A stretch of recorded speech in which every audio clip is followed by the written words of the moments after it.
Programang ito ay rated SPG. Striktong patnubay at gabay ng magulang ang kailangan. Maaaring may masiselang tema, lengguwahe, karahasan, sexual, horror o droga na hindi angkop sa mga bata. Isang mapagpalang araw mga kapamilya. Narito ang mga dapat nating pakaabangan sa Coco Martin Sigabo. Isang napakalaking revelasyon ang tuluyang nabunyag matapos magkamalay si Mang Rudy sa ospital. Doon na inamin ni Gabo ang kung saan talaga nanggaling ang perang pinanggastos niya sa pagpapagamot. Ngunit kasabay ng pag-amin na iyon ay muli ring bumalik sa alaala ni Mang Rudy ang pinakamadalim na bahagi ng kanyang nakaraan. Noong mga panahong isa pa lamang siyang simpleng minero, siya ang unang nakadiskubre sa napakalaking deposito ng ginto.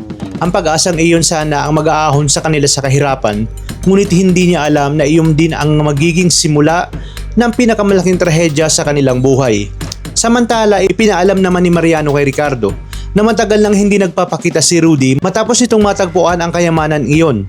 Habang pilit siyang hinahanap ng mga tao ni Ricardo, nakilala naman ni Rudy si Belinda, ang babaeng kalaunan ay magiging ina ni Gabo. Mula sa pagiging isang entertainer sa bar, inalok ni Rudy si Belinda na magsimula sila ng panibagong buhay.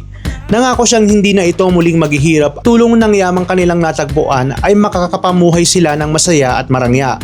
Ngunit hindi nagtagal ang kanilang katahimikan. Bigla na lamang sinalaki ni Ricardo ang kanilang mansyon kasama ang kanyang mga armadong tauhan.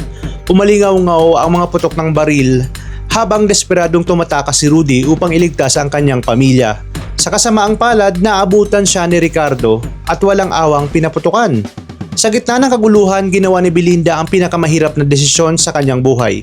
Sinabihan niya si Gabo na tumakas at iligtas ang kanyang sarili habang siya ang magpapaiwan upang mailayo ang panganib sa kanyang anak. Matapos ang madugong pag-atake, sinamsam ni Ricardo ang lahat ng gintong naiwan sa mansyon. Hindi kailanman nawala sa isip ni Gabo ang araw na iyon. Simula noon, iisa lamang ang ipinangako niya sa kanyang sarili na hahanapin niya ang taong sumira sa kanyang pamilya at pagbabayaran ito sa lahat ng kanilang dinanas. Ngayon ay unti-unti nang napapalapit sa Gabo sa katotohanan. Malalaman niya na kung sino si Ricardo at kung makapangyarihang pamilyang Jacinto ang tunay na dahilan kung bakit nawala ang kanyang ina at tuluyang nagkawatak-watak ang kanilang pamilya. At paano naman haharapin ni Samantha ang katotohanan na unti-unti nang lumalabas? Handa ba siyang maniwala kay Gabo o papanig pa rin siya sa kanyang ama? Mas lalo pang tumitindi ang tensyon matapos magbabala itong si Ricardo kay Samantha. Ay hindi niya na nga kapag muli raw nitong pinahiya ang kanilang pangalan ay hindi niya na nga ito ituturing na kanyang anak. Sa paglalapit ng bawat sekreto sa katotohanan, sino ang unang babagsak? Si Gabo. Si Gabo ba ang magkakamit ng hustisya o si Ricardo pa rin ang magwawagi sa laban na matagal niyang kinokontrol? Abangan ang mga susunod na kabanata dahil mas matindi pang revelasyon at komprontasyon ang naghihintay.